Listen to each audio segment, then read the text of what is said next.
Hello students, this is Mr. Andrade. Today we're going to be learning, we're on chapter 6, lesson 1, identifying linear relationships.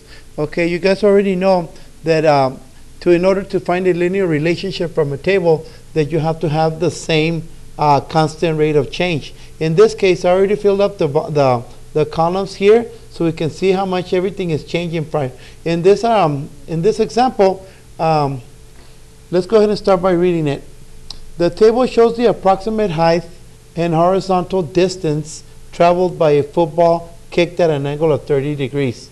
So we got here approximate height and horizontal distance traveled by a football kicked at an angle of 30 degrees with an initial velocity of 30 yards per minute. So this, you already understand that this is your unit rate. So it's changing 30 yards per second.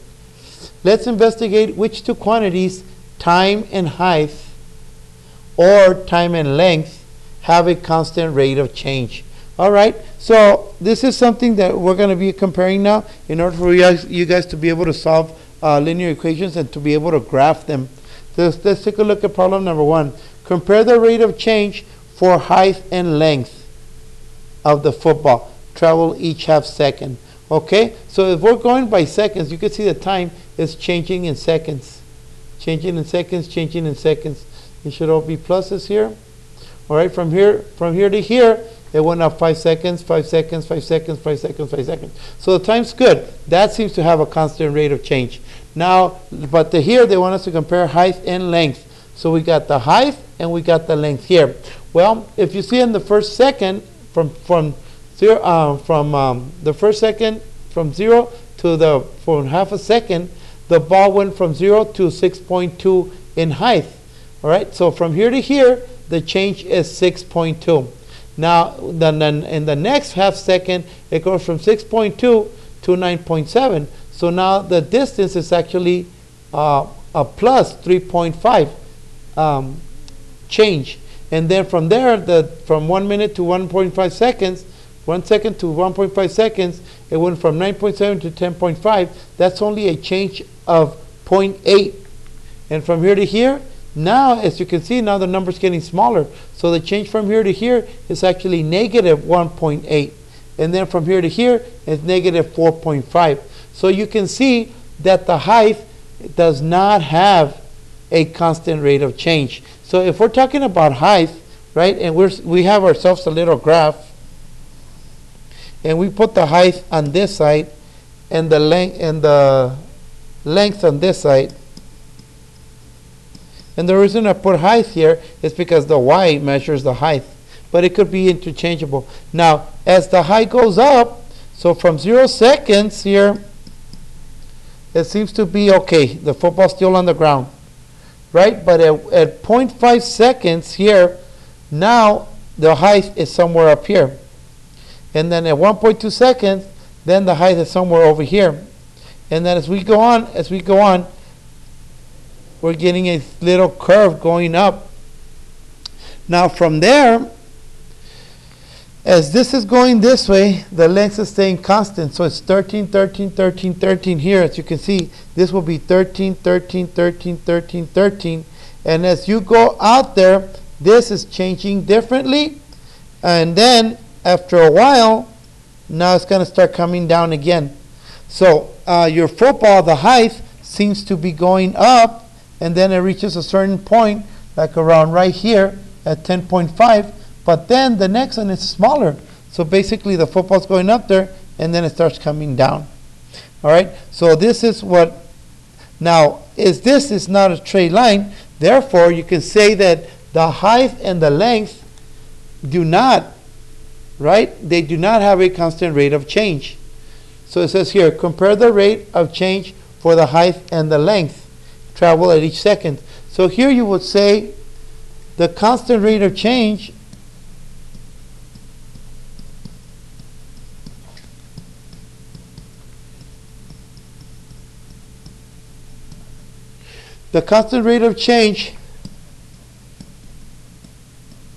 between height and length is not linear. All right. In the previous lessons, we will say that it's not proportional. For this new lesson, we need to start saying that it's not linear, because all the things that we're going to be doing now is going to be seen to see if we can create a straight line. If you cannot create a straight line, for example, here this is a football traveling in the x direction, and then in the height is increasing while its initial velocity is increasing. As the velocity decreases, at a certain point, you're going to reach zero velocity, and the ball's going to start going down. So the height is increasing, and then at a certain point, the ball stops at a split second, and then it starts coming down, and then until it reaches the ground again of a height of 0. Right? So for today, it says the constant rate of change between the height and the length is not linear. So this is the type of graph that you would get for this particular situation. Now, question number 2. Here we go. Where's my eraser? Here we go.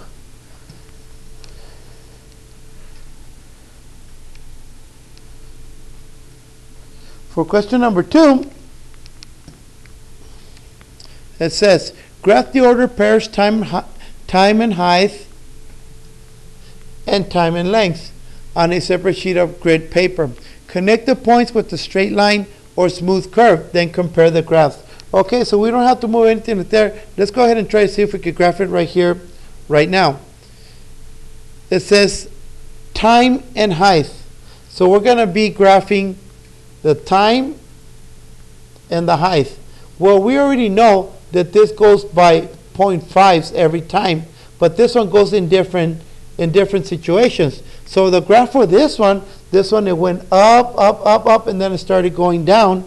So the graph for this one is kind of look like this. I already showed you. As for every half a second time, the height is going to change. So in 0 seconds, the height is 0. But at half a second, the height becomes 6 point something. So it's going to look something like this. Third, and then so in the 4th second here, 1, 2, 3, it's going to go a little higher.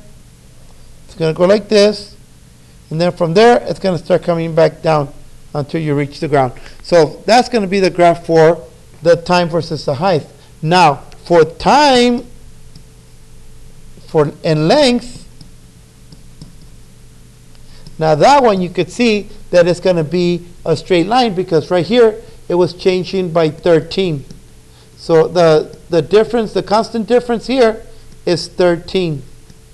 And the constant difference over here is when you subtract this from that, you get this. Subtract this from this, and you get the same thing. If you subtract this from this, no, if you subtract this from this, you get 0.5. So you're basically subtracting these two to get the common difference. Subtract these two to get your common difference. Subtract these to get this. Subtract this, the bigger minus the small one, and you get the same thing. So in this case, you can see that there's a constant rate.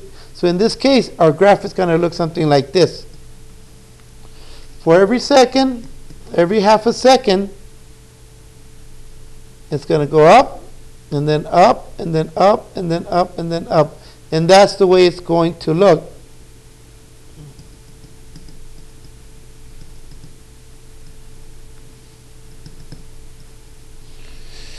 When the graph lists, because here you're comparing time and length, and the length of the football, it always stays the same.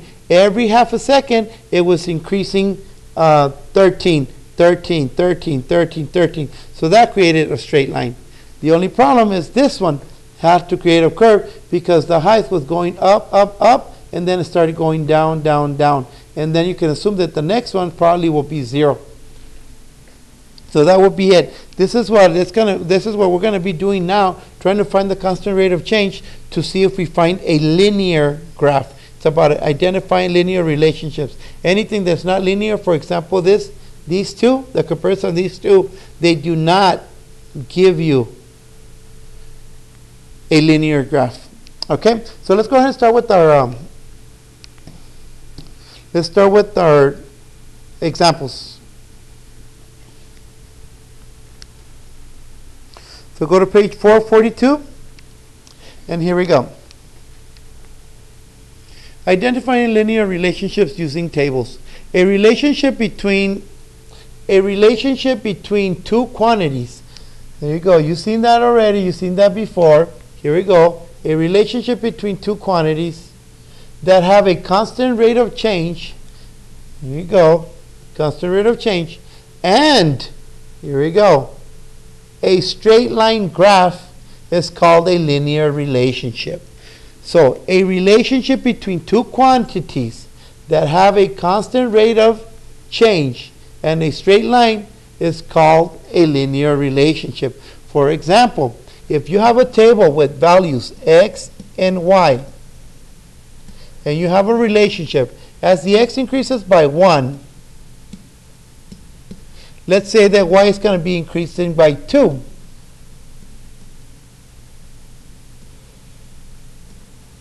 So here you can see that the common difference is plus 1 from here to here is plus 1. From here to here is plus 1. Now how do you get these ones? You subtract these two. 2 minus 1 is 1. 3 minus 2 is 1. 4 minus 3 is 1. Same thing over here. How do you find the common difference? You subtract the smaller from the bigger. 4 minus 2 is 2. So the difference is 2. Here, 6 minus 4 is 2. 8 minus 6 is 2. So your common difference here is 2. And there is 1. So now, it says here, a relationship between two quantities. So here's one quantity, here's another quantity. Have a constant rate of change. Okay, here's our constant rate of change. This quantity is changing by 1. That's a constant rate of change. This one is changing by 2. That's also a constant rate of change. Okay? And now, so we have that so far. And a straight line graph is called a linear relationship. Well, if you were to graph this, you have your graph like this. This is your x. This is your y. Now, for every x, we're going to go ahead and graph 4. 1, 2, 3, 4. 1, 2, 3, 4. And then our y's, let's go by 2's. 2, 4, 6, 8. Okay, so we have 1, 2. And then we have 2, 4. 2, 4. Then we have 3, 6. And then we have 4, 8. Oops. Kind of lined up right there. And it would look like that, like a line, a straight line. So if we have a constant rate of change of two relationships, of two quantities, and a straight line graph, we call this a linear relationship. So then all this is a linear relationship because it forms a straight line. And then you could say that these two quantities are a linear relationship because they have a constant rate of change and they create a straight line. Here you can also see it. Constant rate of change. For every 2, x changes 1. Or x changes by 1, y changes by 2. So that's a constant thing. All right, let's go ahead and look at example number 1. Determine whether the relationship in each table represents a linear relationship. Explain. As x increases by 2, y decreases by 15 each time. The rate of change is constant, so this relationship is linear. All right, so they give us the answer right there, but you need to be able to do this on your own to be able to analyze. So this one seems to be going by 2's. 4 minus 2 is 2. 6 minus 4 is 2. 8 minus 6 is 2. Okay, so the x values have a constant rate of change. Now let's look at the y values. 50 to 35, that seems to 50 minus 35, that's 15. Oh, but it went from higher to smaller, so that's a negative change of 15. From 35 to 20, another minus 15. From here to here, another minus 15. So yes, even though we're going down, we still have a constant rate of change here. So that tells you that you are going to get a graph that looks linear. You're going to get a linear relationship graph. So your graph, I'm guessing right here, Well, not guessing because I'm saying, but if everything was perfect, you're going to end up, for every 2 that you go, you're going to get a 50. So that's probably going to start you up really high. And then for another 4, it's going to come down. Another one's going to come down. Another one's going to come down. So you're going to get something, a graph that looks like this. Okay? Because as x is increasing, x is getting bigger. This is your x. X is getting bigger. Let's say 2, 4, 6, 8, 10. It's getting bigger. Y is actually getting smaller. So you start at y up here somewhere. Let's say this is 50. Yes? So you're starting with a real high y. But as x gets bigger, y is actually coming down. Down to, let's say this is 5 right there. Okay? So that's the way that graph is going to look. So it's really important that you understand that since one's going up, the other one's going down, you get this kind of relationship. But it's still linear nonetheless. Example number 2. As x increases, well, before we even see all this here, let's see what we got here. This one is going up by 3. 4 to 7 is 3. 10 minus 7 is 3. So we have x's have, as you can see now we're only dealing with x and y because we're going to be doing a lot of graphing to make sure that we get linear graphs. So this is a constant rate of change. Now let's look at the y's. From 1 to 16, 16 minus 1 is 15. Now let's see, 49 minus 16, that gives me 33. 100 minus 49, that's 51. Look at this. It's going up by 15, and then it goes up by 33, and then it goes up by 51. So as a matter, this right here, you see that it's not a constant rate of change. I shouldn't use x here. This is not going to be linear because there is no constant rate. In this case, you're going to get some kind of curve. So let's see what we get. Let's graph those points. We get 1, 1, there it is. 4, 16, 4, 16, we're going to kind of estimate. And then 7, 49, that's just a little bit 50. And then 10 and 100. So if you were to graph this, it actually starts at 0, it goes to 1, and it actually forms some kind of curve. And that will go on forever like that if that sequence keeps going. As you can see, this graph is not linear. The points do not fall in a straight line. The relationship is not linear. As x increases by 3, y increases by a greater amount each time. The rate of change is not constant, so this relationship is not linear. So that's basically what you have to do. These have to change by the same amounts. If they don't, if one of them does and another one doesn't, you are not going to get a linear relationship. If none of them have, if this signs or this one's, if none of them have a constant rate of change, then neither one of them is going to give you, I mean, the whole thing is off. Nothing is proportional anymore. Okay? So that takes us there. Let's go to the next page. Now, before we go to the next page, if you look at the got it, well, I'm going to go ahead and help you out with one of them. I'm going to get the constant rate of change for one, and then you guys finish it out by doing the other constant rate of change. I'll do the harder side. If I look at the y's here, I see that y is going from 20 to 16. 20 minus 16, that's going down by 4. If I look at 16 and 12, well, from 16 to 12, 16 minus 12 is 4. So yes, this is also going down by 4. And then if I go from 12 to 8, that's also a change of minus 4. So you have to be careful. If it's going down, you have to put the little minus sign there to tell you that that thing is going down. But nonetheless, this is a constant rate of change. Constant rate of change. All right? Croc. All right? So now you guys do the top, and if you do get a constant rate of change, then you're going to have a linear relationship. All right? Same here. Now I'm going to do x. You guys do y. So from here, I see a positive 2. From 2 to 4, another positive 2. From 4 to 6, another positive 2. So I can see that the x values have a constant rate of change. Now you guys do y to see if you get our constant rate of change and therefore answer the question. Okay? Remember, if you're having any problems or you don't understand something, go ahead and pause the video and go back. Make sure that you understand everything that we're doing here. Okay? So let's go to page 442.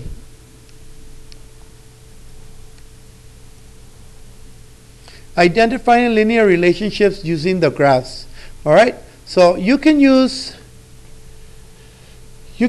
a graph to determine if a relationship between two quantities is a linear relationship. Now, you can use a graph. This right here, when you're using a graph, it's actually already telling you if it's going to be linear or not, because it has to look like a straight line. Let's take a look at example number 3. Use a graph to determine whether the relationship between a tiger's cub's age in weeks and the minimum number of calories it should eat is linear relationship. Okay, so we got the age in weeks and we got the minimum calorie intakes. Okay, so if you graph these points, the relationship here, 1, this will be your x, this will be your y's. Okay, and we go 1, we go 100, 800 here and here and here. So obviously, if you look at the graph, you can see that it's not a straight line. Therefore, you can say that the relationship between the tiger's cub age and the minimum calories it should take is not linear. So you would say not linear. So here we go. The graph on the data coordinate plane to determine if the ordered pair lies on a straight line. The relationship is not linear, okay? Why? Because in a graph it's very, very obvious. Because the points, okay, and these points do not lie on a straight line. Therefore, this relationship is not linear.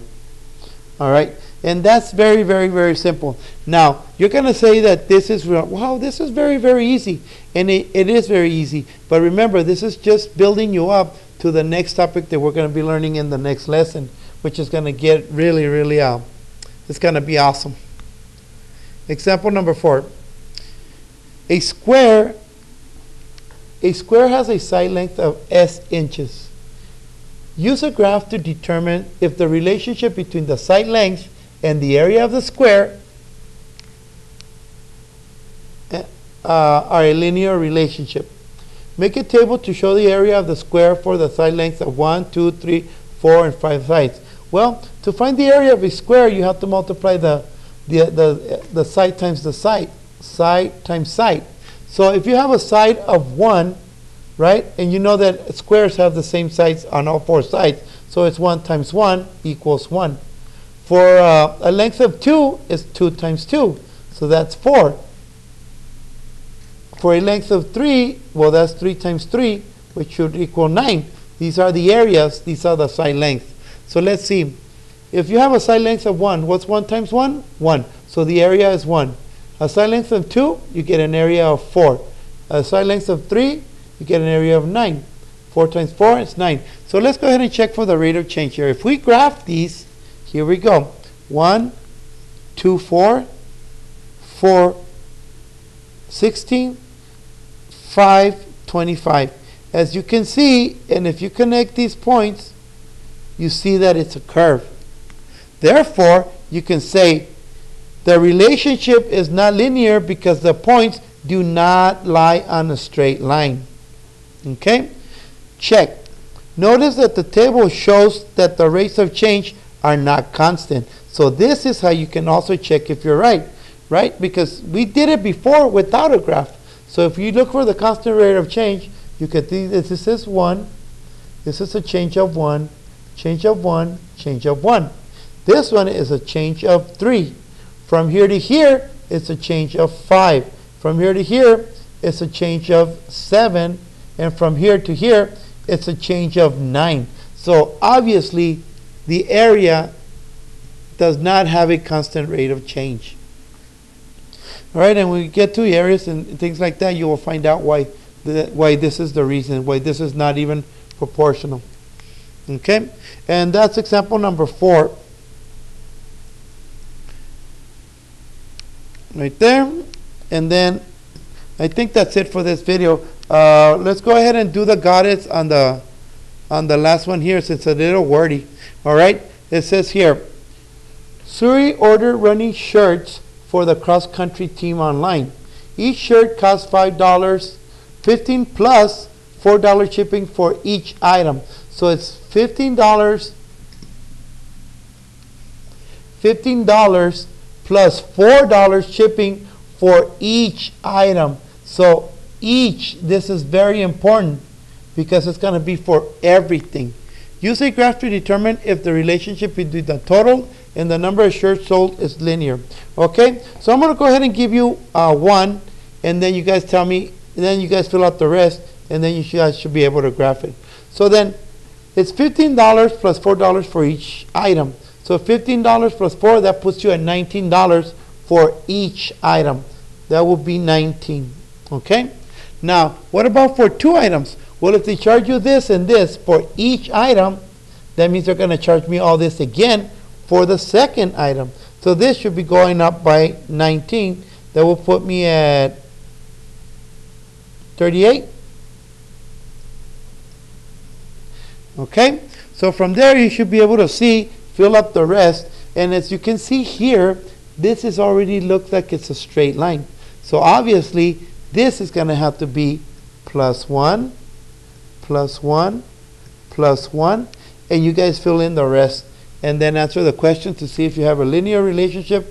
Obviously, you can see it here that it is going to be a linear relationship. But it's your job to fill in the rest here. Okay, that will be the enough for this video.